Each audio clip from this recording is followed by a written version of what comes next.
నా పేరు బెన్హర్ అండి. మాది సూర్యాపేట. మా ఫాదర్‌కి చాలా రోజుల నుంచి ఈ చెస్ట్‌లో ఇక్కడ పెయిన్ వస్తుందని అనేవాడు.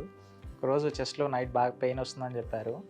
తెల్లారి పొద్దున్నే మేము చెస్ట్ పెయిన్ అంటే అది గ్యాస్ట్రోకి సంబంధించింది అయ్యి ఉంటదని చెప్పి విజయవాడ ఎళ్ళాము. అతను ఎళ్ళిన తర్వాత అన్ని టెస్టులు తీసి ఎందుకైనా మంచిది ఒకసారి ఈసీజీ కూడా తీపిచ్చుకుందాం అని చెప్పిండు.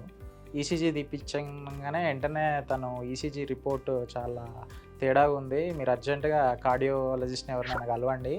ఎమర్జెన్సీ అని చెప్పి వెంటనే ఒక 3, 4 టాబ్లెట్లు ప్రిస్క్రైబ్ చేసి రాసి ఏసుకోమని చెప్పి ఇంటికెళ్ళబాకండి. ఇటు నుంచి హాస్పిటల్‌కెళ్ళండి ఎటైనా అని చెప్పిండు. అప్పుడు మాకు మేము మా రిలేటివ్స్ వాళ్ళ వీళ్ళని కన్సల్ట్ అయినాము. దాంట్లో మాకు అపోలో హాస్పిటల్ చాలా మంచిగా ఉంటది. కార్డియోకి బైపాస్ సర్జరీస్ అన్నీ సక్సెస్‌ఫుల్‌గా అయితాయి అని చెప్తే, ఆ టైంలో మన సంజయ్ కుమార్ అగర్వాల్ డాక్టర్‌ది అపాయింట్మెంట్ చూసి okay. I will take care, నేను సర్జరీ చేస్తా అని చెప్పి హాస్పిటల్‌లో జాయిన్ అయినాము. ఫోర్త్ రోజు ఓపెన్ హార్ట్ బైపాస్ సర్జరీ జరిగింది. 4 వాల్స్ బ్లాక్ ఉంటే తీసేసి సర్జరీ చేశారు. సర్జరీ మంచిగా జరిగింది. సక్సెస్ అయింది. అపోలో స్టాఫ్ ఎవరైతే ఉన్నారో దగ్గరుండి చూసుకున్నారు. సంజయ్ కుమార్ అగర్వాల్ డాక్టర్‌కి కూడా మేము చాలా థ్యాంక్‌ఫుల్‌గా ఉన్నాము. సర్జరీ చాలా బాగా చేసిండు. మాకు ఏ డౌట్ ఉన్నా, ఎప్పుడు ఏదున్నా ఆయన వాళ్ళ టీమ్ అవైలబుల్‌గా ఉన్నారు ఎప్పుడు.